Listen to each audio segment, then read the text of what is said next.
again, looking on this side for blood again, and then one more time, one more view. We do sort of right in the center of your sort of upper abdomen, lower chest is around your heart, an effusion, pericardial effusion, or blood around the heart that can cause an issue as well. So looking for all those things is what we did basically immediately when he came in because of the tachycardia, because of his fast heart rate, and just to try to see if he had other injuries lower. So that's something we do right off the bat. And was there any internal bleeding that you were aware of? I didn't see any there. Your Honor, at this time I'd like to show the witness State's Exhibits 173 and 174. And I would ask you, would these diagrams assist you in explaining the nature of the injuries you observed to Officer Howard? Yes.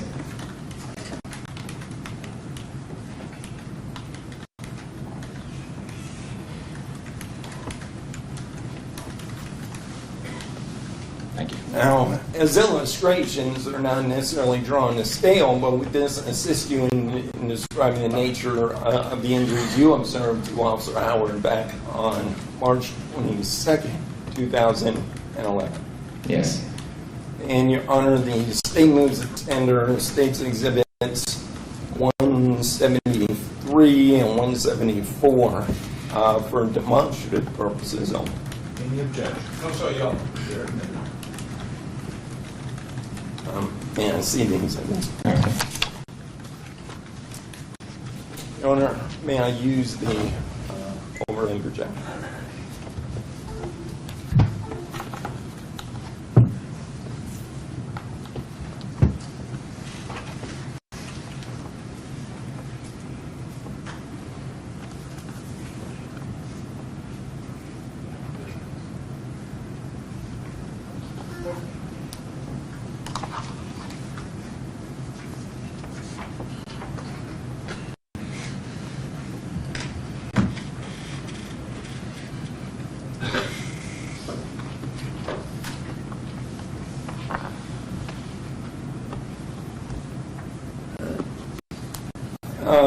If you will, let me draw your attention to State's Exhibit 173.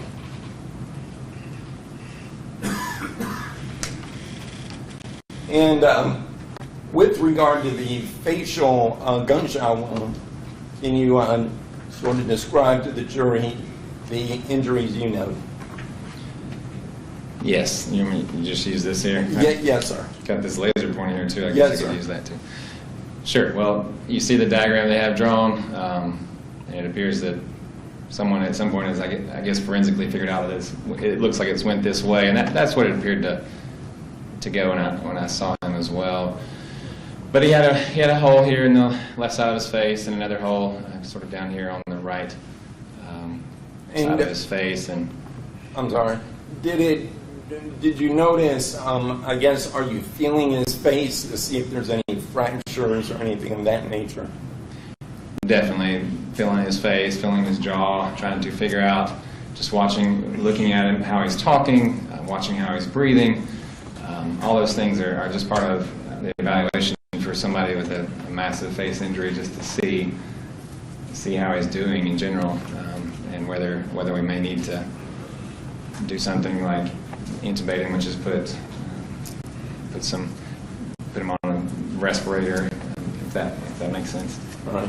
Did you determine through your examination that he did have some fractures to his jaw as well as his sinus cavity? Yes. Once we stabilized him, gave him pain medicines, things, we sent him over to get a CT scan of his face, and we were able to see that he had multiple fractures throughout his face as the bullet traversed through his face.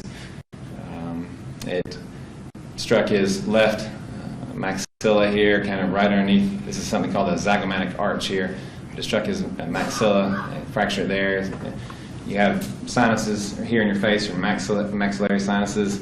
It broke through the wall of that. It's kind of behind what you're seeing here in the front, but it broke through his maxillary sinus and his pterygoid bones as well, and it sort of went out, soft tissue on this side.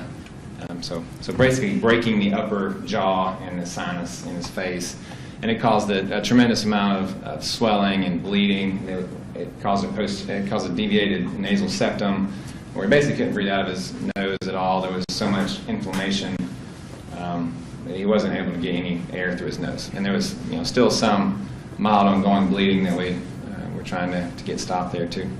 And as part of your examination, did you also look inside his ears? Yes. And what if anything, did you notice from that examination? When I looked in his ears,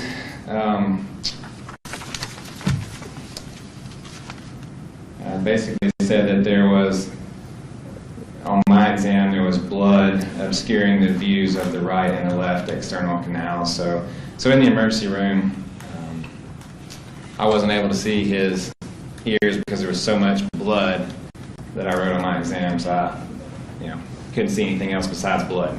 All right. Because he had been laying back on an EMS stretcher, and all the blood had kind of poured into his ears. So.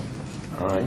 At some point in time, were you able to determine whether one of his eardrums had ruptured? I didn't see that in my chart after looking through it. That I had, I certainly wouldn't think that'd be out of the question with a blast injury near the ear right there, because you can easily rupture the TM. But I didn't note it in my chart, so and I don't recall offhand. Let me ask you this question. Are there major blood vessels that are carrying blood to and from the head? Yes. And where are they located? The major ones would be the carotid artery on each side of your neck, and then you also have vertebral arteries that go up the back side of your neck, basically. So those are the major arteries that go to your head. And were any of these major blood vessels affected by this gunshot? Yes, the gunshot wound did affect his right carotid artery, so there was a fair amount of evaluation with that as well. Next, if I can draw your attention to State's Exhibit 174. Yes. And can you tell us sort of what we are looking at here? We're looking at an exhibit of what appears to be the track of the gunshot, where Tony got, looks like, when I examined him, I saw that there was a hole here in the left upper back, and then I felt something to his right upper shoulder area, and then when I did a CT scan to look and see what sort of, first actually he got an x-ray, chest x-ray initially, right in the trauma bay, so that was the first thing I saw, and I was able to see it there, that there was something, all you can see on an x-ray is it's a one view, so I was able to see that there was something in this right upper area, so I was able to see that's where the bullet had stopped initially, but we did not see any evidence that his lungs were collapsed, if you will, something called a pneumothorax. We didn't see any of that, so we were able to send him over to the CAT scan and try to figure out what more had happened. And once we got the CT scan, CAT scan, we were able to see that the bullet appeared to kind of go in here, and fortunately for Tony, track across his back. It did cause a chip fracture of T2, which is thoracic vertebra 2, kind of right in the sort of upper back area. And then it tracked, you could see air tracking across in the CAT scan, and it sort of landed in the right upper shoulder back area over here, as you can sort of see on the diagram. So it went kind of across his back. It basically, it seemed to bounce off his scapula bone, which is very fortunate for him. Otherwise, it would have went, right to his heart and killed him. So. All right. And this gunshot wound to the back, you indicated that you were able to feel something hard. Did that cause pain and discomfort for the patient at that time?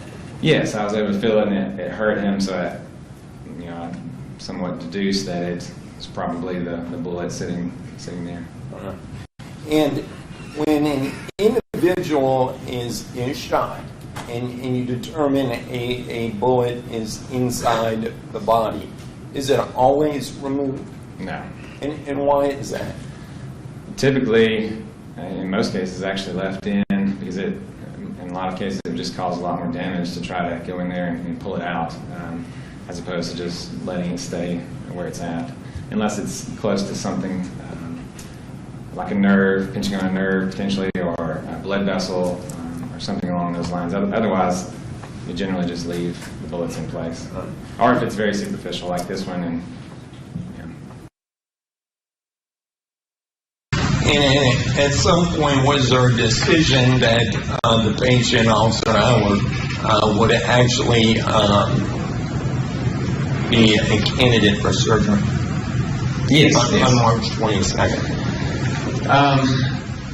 I basically spoke with Dr. Madison, and he came and evaluated and made his decision about what all surgeries would needed. He didn't necessarily tell me specifically he was going to take him to the operating room, but it was understood that he would need surgeries on his face. Okay.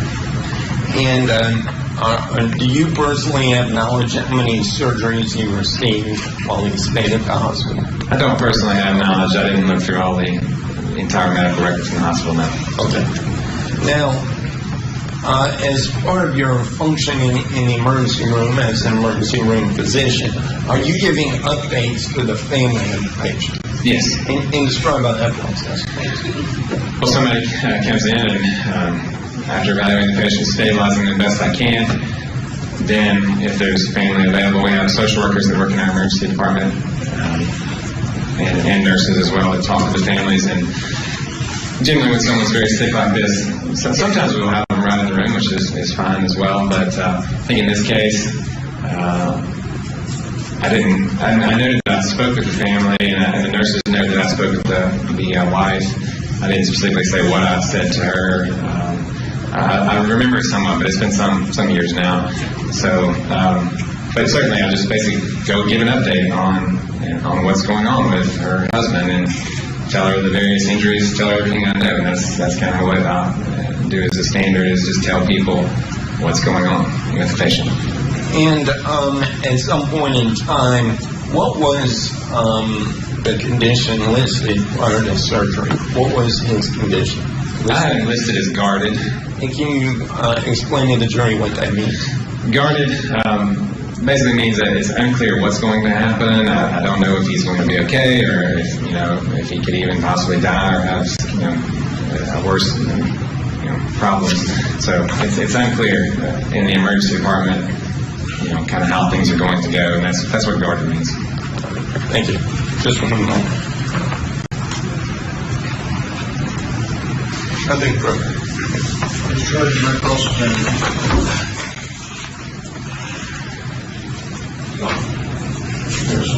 Before I start, sir, I just want to briefly talk about some things we're going to have some records back in the jail. Then I would like, when they're not in jail, when I leave here, I'm sorry, you want to talk with her? Never mind. My forensic guy. You just need to ask some questions. If you haven't, you just I'm not sure. Yeah, it's an issue that I wanted to check for the forensic guy. Your Honor, I think we may need to take this. Yeah, I think so. Yeah, I think so. I'll ask the jury to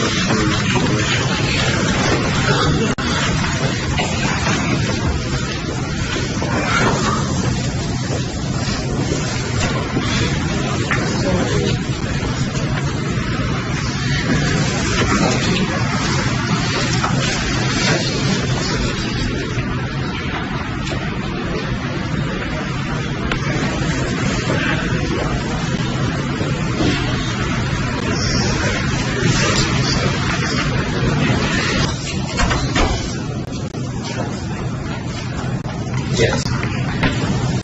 I'm going to ask you to step outside.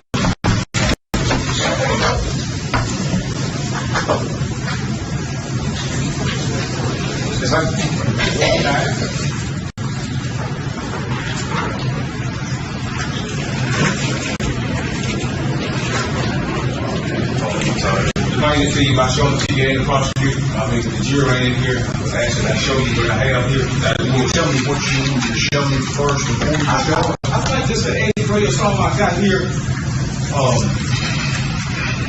You know, I didn't want to ask him no improper question in front of the jury if I want to talk to you about it. I mean, I got to pull out on the thing right here. I don't know what it is. I think it's an X-ray or something. I found a motion to produce evidence and they gave it to me. And when did you get that?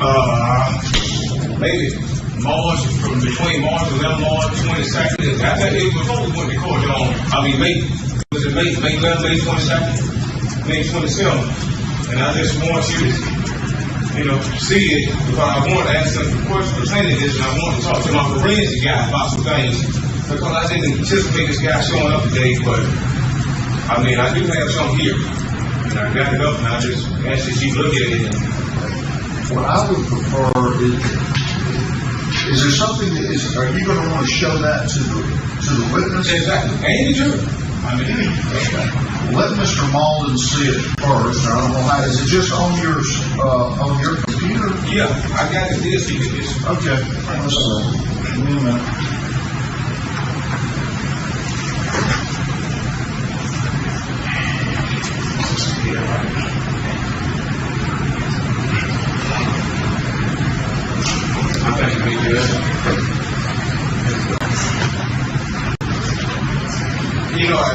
They gave me this thing, and it looked like X-ray. I wanted to ask them some questions, but I see they for whatever reason, they didn't want to show it, so I thought I'd go check my CD, but I know I had something on it. That's why I was asking the first witness about the X-ray, because I knew I had something on it, and they hadn't brought it here. These X-rays are on that hour. And they keep talking about exit wound, shot in the shoulder. Now, whatever this is, I don't know if this is a bullet or an instrument wound, it's put on their right shoulder, or they got it turned over on his back. And I think this is left. This is left shoulder right here. I don't know if this is a gunshot wound, what it is. And, listening to the doctor, it seemed to me that might just be the bullet in the shoulder. So I just want to make sure. Or it's an injury wound or something. And it's on the house. But they don't listen. Were you listening to the witness? That's exactly what he said. Yeah, see, I understand. I'm hearing this, Judge. But me and my forensic guy, we seen the thing that possibly could be something else. That's why I see them showing diagrams, but they won't show this. I feel like people they should be showing. Let me make sure I understand, and I'll hear from Mr. Barcroft. You want to be able to cross-examine this witness on that. Yes, sir. You're ready to do that. I got it. Yeah, see, that's the only what I was going to ask you is, I had them subject to, what you call it, subject recall? Recalled, I was going to ask if we had them recalled because I want to talk to my forensic guy. And the only issue with that, Your Honor, is simply that these physicians, they're doing, emergency work. It's hard to get them in court. He's here today, and I would just ask that whatever questions he needs to ask them, that he be released so he can go back to the hospital and save lives, and instead of being in court multiple days.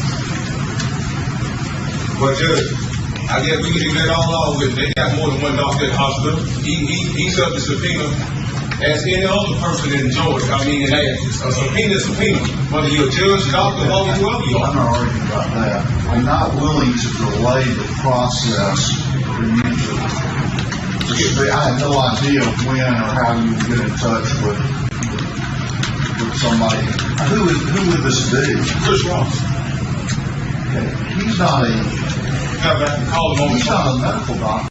I understand, but he's forensic. He's not. That's not his purpose. But I tell you if I help you. See what forensics do, they can tell you the trajectory of that bullet travel. They can tell you where that bullet went in and come out at. Because the reason why I really won't be is because I was testified the bullet went in the left shoulder and came out his right shoulder. He testified unequivocally to that. Now this doctor.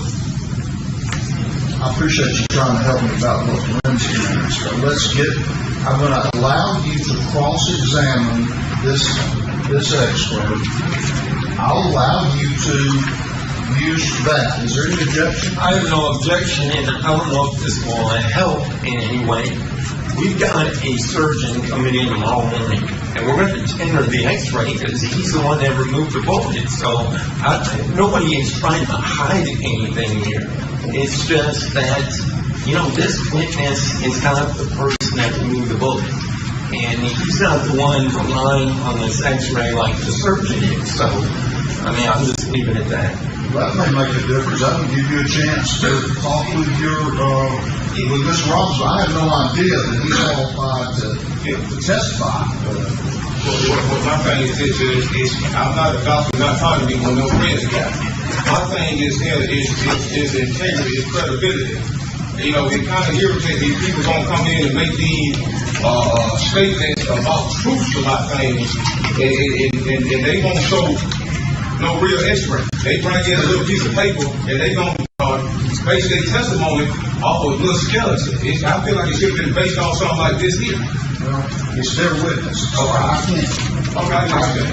The court doesn't control that. Okay. So, anything else that you want to, I'll leave it to you if you want to question this doctor using this X-ray, or apparently their states indicated there's going to be another doctor that was involved and may have more knowledge of entrance wounds, exit wounds, and Well, yeah, I just question on it, you know. I just question on it. okay. And what I'm going to introduce the evidence, or like I usually do before I ask them what you said the foundation, and do it like that, or could we use this right here just for like an example? I mean, I don't know. Yeah, Your Honor, I'm going to object if he's just going to flash this on the screen and he's not introducing anything. I mean, that's not the proper way to do it.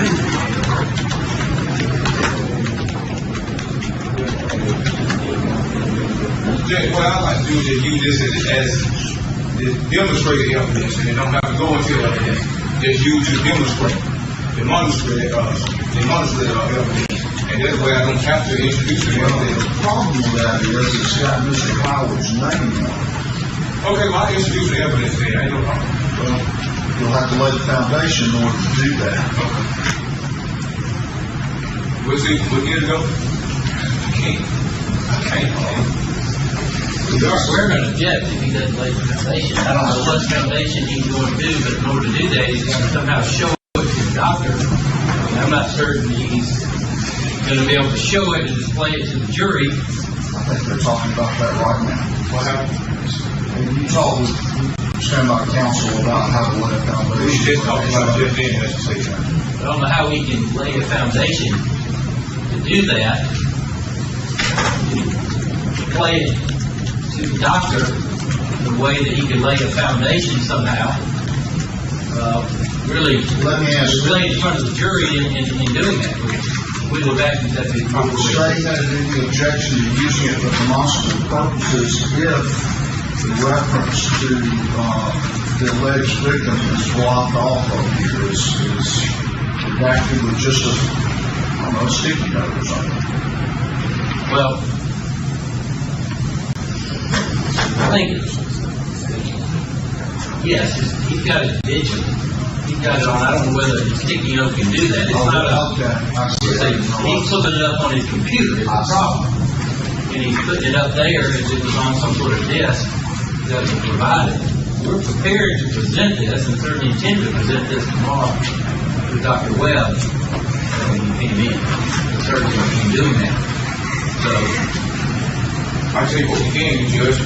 I can put it on my thumb drive, we can print it off.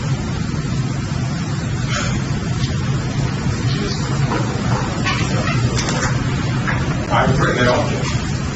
Then if we can put it on the demo, then we can redact, as you say.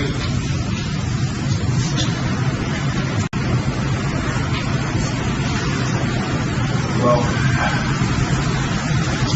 I can't rule on something until you do it and start doing it, so I don't know. I don't have an answer for you until you trial. Now. Wesley, I'm ready to move on, so, I have no problem introducing. I mean, it ain't gonna change it. It ain't gonna hurt me. Well, I couldn't take it back. do you know how to lay the foundation to introduce that? You can speak with, I don't need to hear, you can speak with them. Sure, we might, I've got to feel the frustrated, this might take about 5 minutes. Talking to Mr. Bud. So, we have a 5-minute break. That'll be fine. Turn the lights back on, please.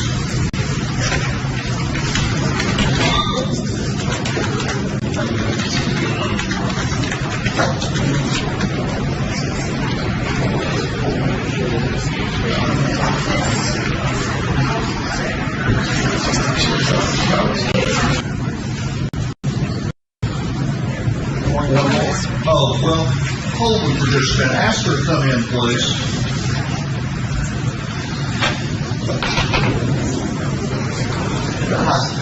Come on around, please.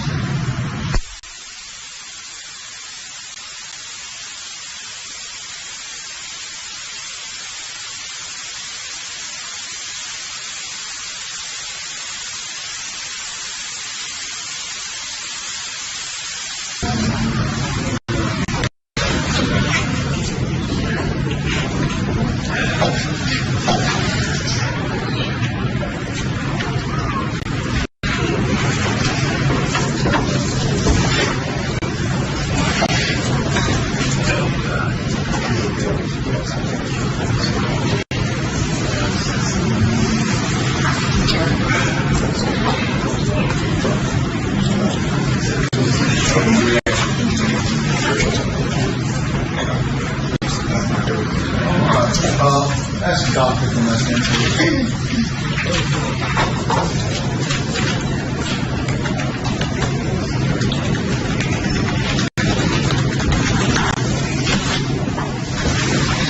We're back. Let me ask you a question. Afternoon, sir. Hello. How do you pronounce your name, sir? Daniel Gowder. Gavin. Gowder. It's like powder with a G. Okay, well, afternoon, Mr. Gowder. Okay.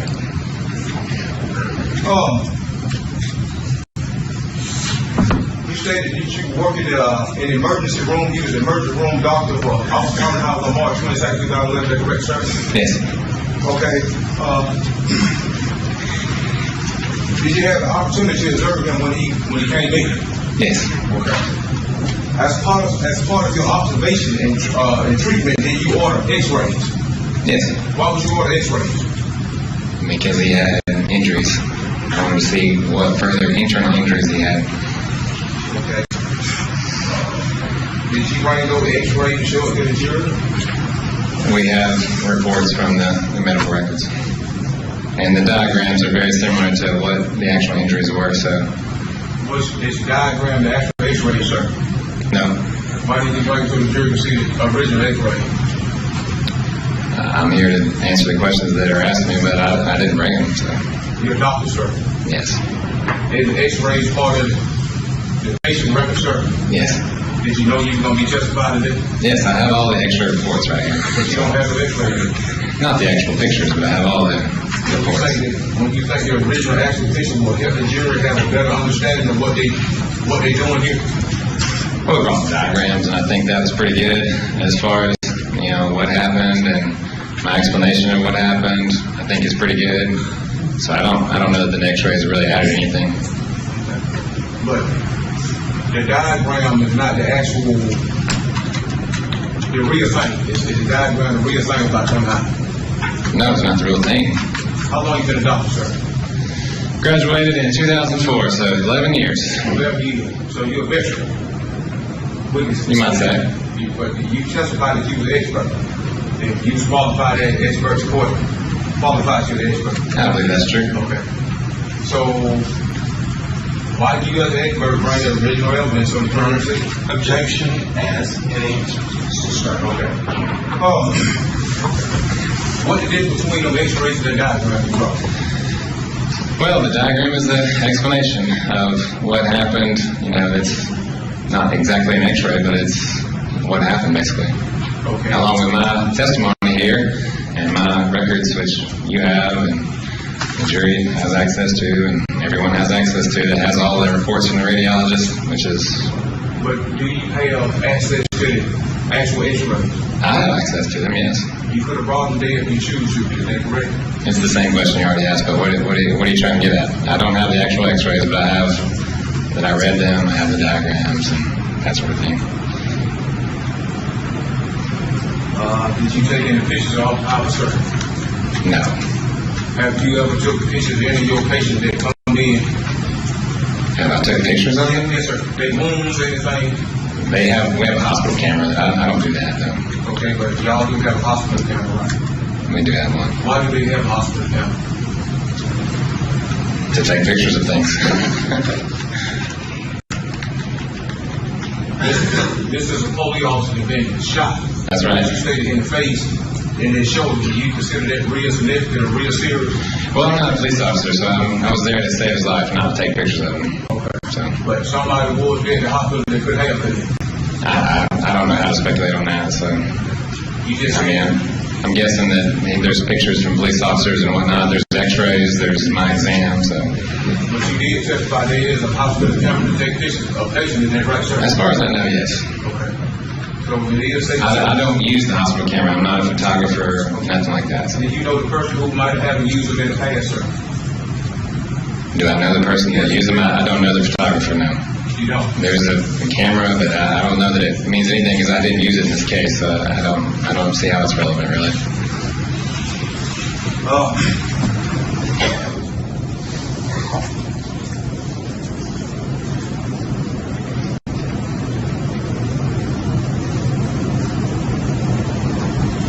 Did you do service on Officer Howard, sir? No. Okay, what did you do on Officer Howard? To keep him alive. What did you do to keep him alive? As described earlier, when he came in, we put him on. He was on oxygen.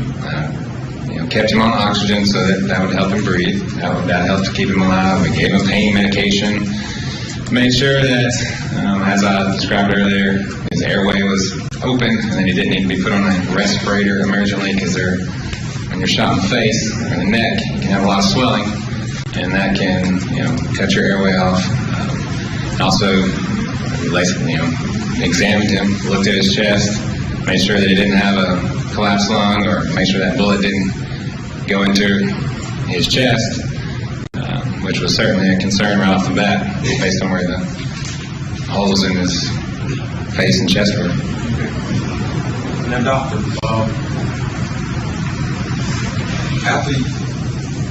when did you find out that Tony Howard was going to survive?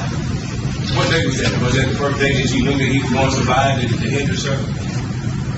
Well, it was unclear. I think, as earlier stated, I said he was guarded. I wasn't sure if he was going to survive or not. There's always a chance that something worse could have happened. He had very serious injuries. He had an artery injury to his neck. He had multiple facial fractures. He could have had, as I mentioned before, further swelling and bleeding that could have caused him to cut off his airway and die. He had that gunshot wound, across his back and things too. He had various injuries that potentially could have ended up being life-threatening. He could have gotten an infection after all these injuries and died from that. I mean, there could have been a multitude of things that happened, but fortunately for him, he lived, and I think that's basically a miracle. So. Yes, sir. When did you get Tony Howard stable and cleaned up? When you cleaned up the wounds and y'all had him stable and you cleaned up the wound, when did that happen? Basically, as soon as he came in. So y'all cleaned up all the blood and got him stable. What did y'all do after y'all got him stable and cleaned him up? We continued to take care of him, and I continued, like as mentioned before, took care of him, gave him pain medicine because he was hurting quite a bit. I talked to the other doctors who needed to come in and do surgery on his face, and also bring him in the hospital to kind of stabilize him and give him pain medicines and things like that. So, Okay. What doctor you talk to? as in the records, Dr. Webb and Dr. Manis. Dr. Webb. And who, sir? Dr. Manis, Can you spell that? Manus. Did y'all have Edward performed on Tony Howard the first day he came in? Immediately. When you say immediately, did you do that when you cleaned them up or after you cleaned them up? It's all happening at one time. It kind of, depends on what needs to be cleaned up or what needs to be, as far as bleeding needs to be stopped and that sort of thing. So it happened within minutes. As I described earlier, first I'll look at someone and try to figure out what's going on, try to figure out what I need to order. Then I do, as mentioned before, the ultrasound to see if there's bleeding on the inside that someone might need to even skip x-rays and go right to the operating room. So that's the next thing I do. And then, and fortunately in this case, Dr. Webb was already there, and we spoke about it, and we went ahead and did x-rays and CT scans to go ahead and try to figure out if there were other injuries. You said sometimes people need to skip the x-ray. Did Dr. Howard skip the x-rays in this case? Did he skip the x-rays or? Clearly not. Was he bleeding or y'all would stop the bleeding before he took the x-ray? Yes, he was bleeding and he stopped the bleeding. And blood coming out of the wounds in his face and his nose, and put dressings on there to hold pressure to those areas. Also used some medication in his nose to stop the bleeding. Had him lean forward and hold his nose and various things like that to stop the bleeding.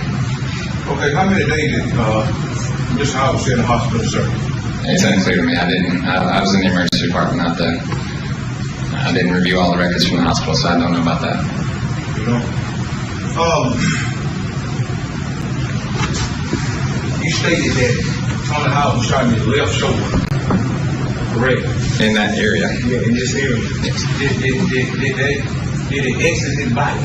Did it exit him? Did it go straight through him? Or did the bullet stay lodged in his body? Yes, as I mentioned before, yes, it stayed lodged there. You could see on the CAT scan that it tracked across, and you could see the air, as I showed in the diagram. I don't have the x-rays, but it's pretty clear what happened. When you read it, the x-ray will get a clear picture of what happened. I'm sorry to bring that up again, but yeah, no, I don't think. Usually just Objection. That objection is sustained.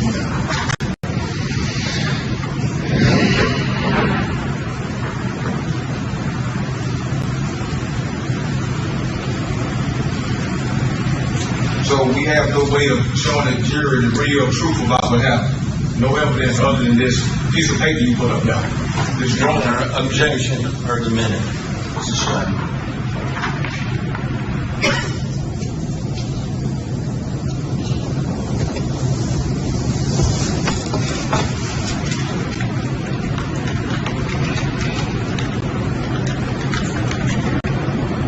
After Tony Howard was cleaned up that first day, y'all cleaned him up the first day. Is it safe to say that? Yes. All the bleeding stopped and everything.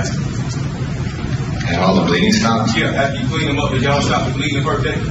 But there was still some ongoing bleeding. I don't know exactly what happened when he was in the hospital. I didn't review all those records, and I didn't take care of him after the emergency department stay. So. Okay, let's talk about what you did. Sure. How much work did you do on it? Was he cleaned up before you left? In the emergency department, we do our best to get folks cleaned up as best we can, and we certainly stop the bleeding immediately. That's one of our main things that we do is keep people from bleeding to death, or try to get the right folks in. So yes, we stopped his bleeding as best we could, but there was a mild ooze, and I even noted that in my chart, which I guess you probably had to. So Was the wound clear and visible the first day? Because the person can, after y'all clean them up and stop the bleeding to a certain extent, because you look at the wounds and tell what exactly what they were. as in there were big holes in them? Yes. I mean, because you determined exactly what the wounds were after you got them cleaned up. You can look at it and you can tell what's going on with it. Did you have a full picture of what's going on with it after you cleaned them up? Yes. After I got that and I got the x-rays, it was clear that he had a bullet that went through over here into the right of the back, and he had another, something went through his face. I guess it could have been a fast arrow, but it was probably a bullet. Okay. But as it was not a fast arrow, that bullet didn't go through it. The bullet in the back didn't leave. Is that what you're telling us today? Yeah, it stayed in his back, Stayed in the back. as mentioned. Do you know the direction it traveled? How did that bullet, what did it enter, what was that the travel that bullet? Tell the jury the travel, the exact travel now. As mentioned before, it went in over here and it traveled around the back. It went right past his thoracic vertebra number 2, which is kind of right there. And it actually chipped a piece of the bone off there, and it went on around to sort of sit in the tissue underneath the skin. And before you get into where the ribs and the muscle are, didn't actually enter into the chest cavity, which, as I said before, is extremely fortunate for Tony Howard that happened that way. That's amazing. Okay, I understand, doctor. You say it chipped. How did the jury actually know that it really chipped? Because I'm telling them, and I have the X-ray reports from the radiologist. Okay. You tell them, but you don't have no visual proof for them to see today, other than what you wrote down. What do you mean video proof? I said visual. Visual proof. I'm basically, as we mentioned before, it's the same thing. No, I don't know. I don't know. You said the same thing. Did you? Same thing I told you before. I have all the reports, my chart from the radiologist, all the reports that I had. I also have, that I reviewed them and what I had in my examination. So yes, I mean, if the jury's taking me at my word, then yes, all the evidence is necessary is here. You kind of take your word, but don't show them that. You take my word, come the doctor, but you Objection, argument, sustained.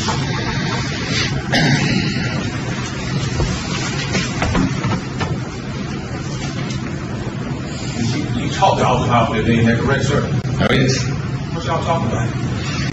that he was shot in the face and that he was shot in the upper left back and that he was in a lot of pain and, that he was worried about what had happened.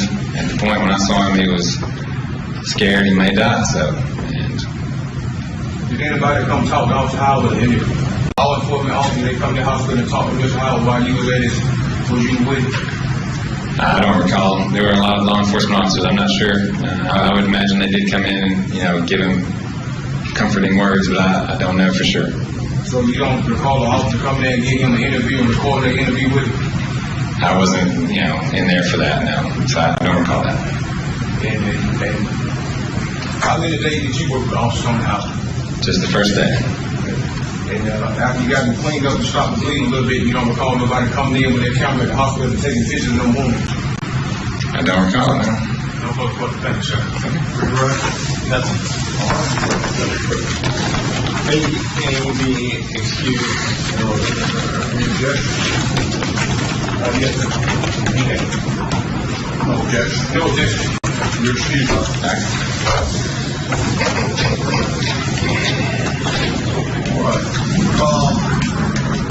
We'll arrange to cut all the evidence today. I'll let y'all go to the jury room and we'll arrange transportation.